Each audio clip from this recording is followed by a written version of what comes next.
आपका स्वागत है। आयकर विभाग ने कहा है कि सोनू सूद ने 20 करोड़ रुपए की हेराफेरी की है, 20 करोड़ रुपए के कर की चोरी की है और ये इल्ज़ाम लगाया है उस पर। अब इसमें कितनी सच्चाई है ये तो जांच के बाद पता चलेगी, उसकी न्यायिक जांच होगी। लेकिन जो सब ने देखा कोरोना काल में, शुरुआत से ही जिस प्रकार से एक योद्धा की तरह, एक मसीहा की तरह उन्होंने लोगों की जान बचाई, लोगों को बसों में भरकर, किसी को एयरप्लेन में, मतलब जहाँ तक संभव हो सका उन्होंने लोगों की मदद की, बहुत मदद की, बहुत अधिक मदद की। ऐसा व्यक्ति जब किसी की मदद कर रहा हो तो सरकार को उनका सपोर्ट करना चाहिए। ये राजधर्म कहता है, क्योंकि वो आपका धर्म निभा रहा है। लोगों का कल्याण करना कोई गुनाह नहीं है। अगर लोग तकलीफ़ में थे, लोगों को वो घर भेज रहे थे बसों में भरकर, किसी तरह से अरेंजमेंट कर रहे थे, सबों को ज़रूरत पड़ रही थी रेमडेसिविर की, उसका वो बंदा अरेंजमेंट करके हर दिन किसी न किसी को दे रहा था। तो ऐसा व्यक्ति जो कि मानवता जिसमें इतनी उच्च स्तर की हो, जिसमें दया भावना हो और जो लोगों की मदद कर रहा हो और मिसाल बन चुका हो और लोग उसे देवता की तरह देखने लगे हों, तो ऐसे व्यक्ति को इस तरह से उसका छीछा लेदर नहीं करना चाहिए, उस पर इस तरह से रेड नहीं करना चाहिए। और परा भी तो चलो कोई कानून से ऊपर नहीं है, कानून सबके लिए समान है।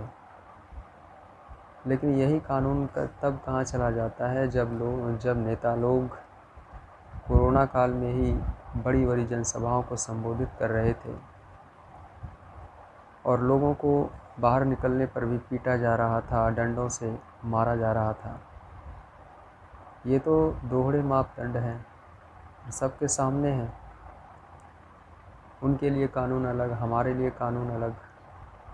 तो मैं बस ये कहता हूँ कि कानून से ऊपर कोई नहीं है। ये भी एक मजाक बन गया इस काल में। चलो फिर भी कोई बात नहीं, सत्ता है, पावर उसके हाथ में है, शक्ति है उसके पास, तो जिस तरह से चाह रहे हैं नचा रहे हैं। लेकिन फिर भी हम कहना चाहेंगे कि ऐसे लोगों को थोड़ी रियायत तो मिलनी ही चाहिए।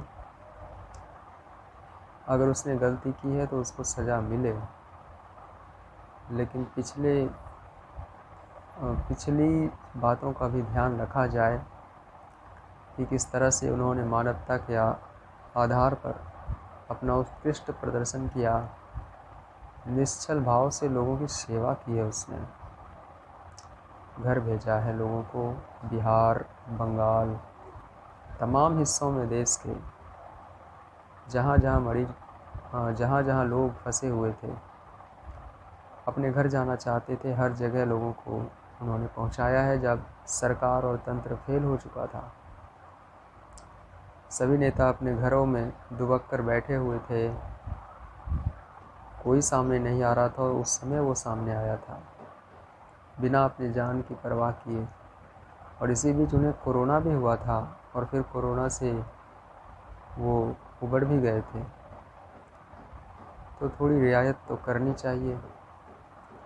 और अब देखिए, समय बताएगा कि इसमें कितनी सच्चाई है कि उन्होंने कर की चोरी की है, टैक्स की चोरी की है। तब तक के लिए हम तो सोनू सूद के भले के लिए कामना करते रहेंगे, क्योंकि मैंने देखा है और हम सब ने देखा है कि वो बहुत अच्छा काम कर रहे थे और लोगों के लिए वास्तव में वो एक मसीहा की भूमिका में थे। आप सबका बहुत बहुत धन्यवाद। चैनल को सब्सक्राइब ज़रूर करिए। जय हिंद।